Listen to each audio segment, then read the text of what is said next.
ईरानी सभा स्थल पर पहुंची हैं। नहीं बचती है, वहां मातम छाता है साहब। ये इस बात का द्योतक है कि आपने जो करना था वो कर दिया और बाकी सारी जनता 25 तारीख को कर डालेगी। आपका बहुत बहुत धन्यवाद। भारत माता की। मेरे को आप आशीर्वाद दीजिए कि हम सब मिलकर के एक नई रचना यहां रचें। और मैं स्मृति ईरानी जी को निवेदन करता हूं कि आप आए और अपने आशीर्वचन दें। मैं आपको नमन करता हूं। बहुत बहुत धन्यवाद साहब।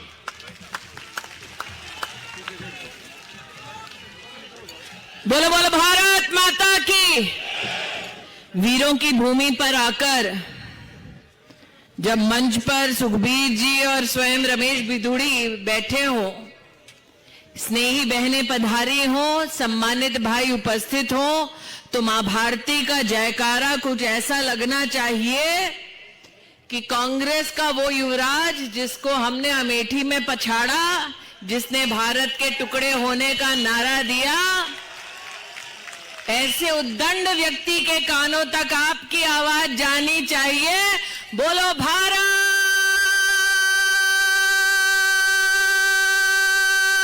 माता की।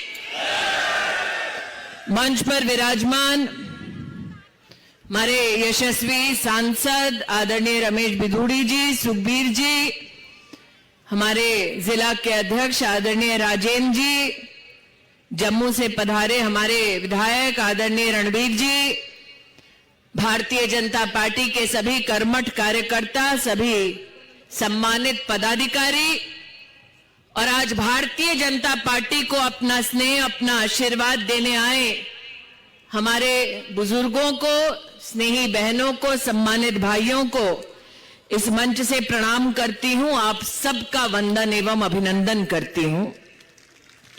विजय जी, आज आपने अपने वक्तव्य में कहा कि कांग्रेस पार्टी तंत्र का इस प्रकार से उपयोग कर रही है कि दहशत फैले भारतीय जनता पार्टी के समर्थकों में। आज रमेश बिधूड़ी इस बात के साक्षी हैं कि डर उनको लगता है जिनका सरदार मूर्ख हो। हम शेर की पार्टी के कार्यकर्ता हैं, चाहे कितना भी डरा लो, डरने वालों में से हम नहीं हैं। करिश्मा देखिए उस नेता का। मैंने नेता का नाम नहीं लिया, मैंने कहा एक तरफ सरदार जिनका मूर्ख, दूसरी तरफ जिस पार्टी का नेता शेर, और जैसे ही मैंने कहा नेता शेर की तरह दहाड़ता है, शेर की तरह सिंहावलोकन करता है, शेर की तरह भारत का नाम रोशन करता है, तो जनता के मुख से शेर की नाम आया। उस जुझारू नेता का नाम क्या है? उस जुझारू नेता का नाम क्या है? उस जुझारू नेता का नाम क्या है? आज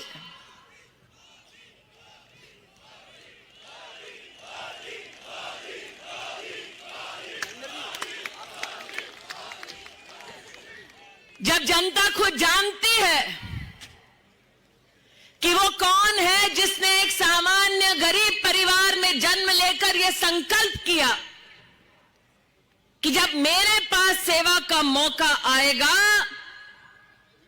तो गरीब और गरीब नहीं हो पाएगा, नागरिक कमल का बटन दबाएगा और विकास के नवयुग तक उस नागरिक को भाजपा की सरकार ले जाएगी।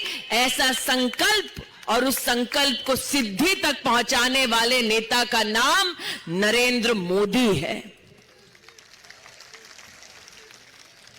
आज यहां पर मैं एक ऐसे दिन आई हूं जब मात्र 24 घंटे पहले क्षेत्र की जनता ने भैया दूज का त्योहार मनाया। दूज का त्योहार ऐसा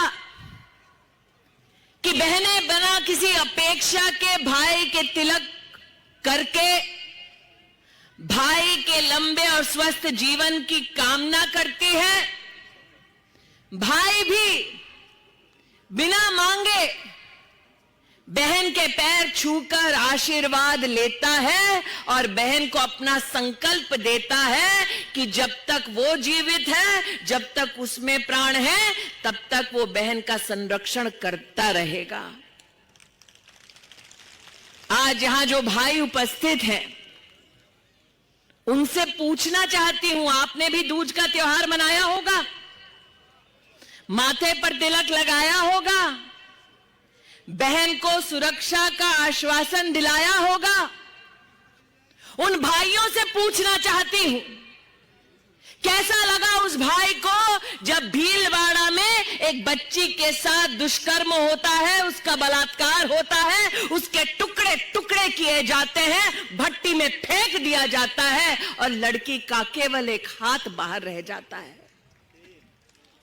आप सोचिए, उस बेटी के परिवार के दुख की आप कल्पना कीजिए। जो बेटी की पहचान करना भी चाहे तो कैसे करें? बेटी का मात्र एक अंश भट्टी के बाहर मिलता है। वो कौन मां है आज जिसका दिल नहीं दहलता ये जानकर कि बेटी अगर चौखट लांगे सुबह तो शाम को शायद सम्मान सहित नहीं लौटेगी? वो कौन सा पिता है जो आज वीरों की इस भूमि पर सर उठाकर मुझे गारंटी दे सके कि हां, गरीब परिवार की, सामान्य परिवार की लड़की अगर चौखट लांगे तो शाम को सम्मान सहित घर लौटेगी? यह उन वीरों की भूमि है जिन्होंने बहु बेटियों के सम्मान के लिए तलवारें तक खींच दी, और जब तक उस तलवार पर दुश्मन का खून नहीं लगा तब तक वो तलवार मयान में नहीं गई। यह उन वीरांगनाओं की भूमि है। जब दुश्मन आया दरवाजे पर, जब सेनाएं परास्त हुई, तो उन वीरांगनाओं ने मौत को गले लगाया, लेकिन अपने सम्मान के साथ समझौता नहीं किया। आज ऐसे वीरों की भूमि पर आपके पूर्वजों का संकल्प सुनाते हुए आपसे पूछती हूं, इस प्रदेश में अब आदिवासी बेटी को निर्वस्त्र करके घुमाया जाता है और कांग्रेस की सरकार पर लानत है कि वो चुप्पी साध कर बैठ जाते हैं। इस प्रदेश में, मुख्य शहर में, एक शिक्षिका जो मां सरस्वती का वरदान बच्चों को देती है, उसे दिन के उजाले में जिंदा जलाया जाता है। बुजुर्ग माताओं को कोड़ों से पेड़ पर लगाकर मारा जाता है। ये वो प्रदेश है जिसकी पुण्य धरा वीरों के खून से सींची गई है।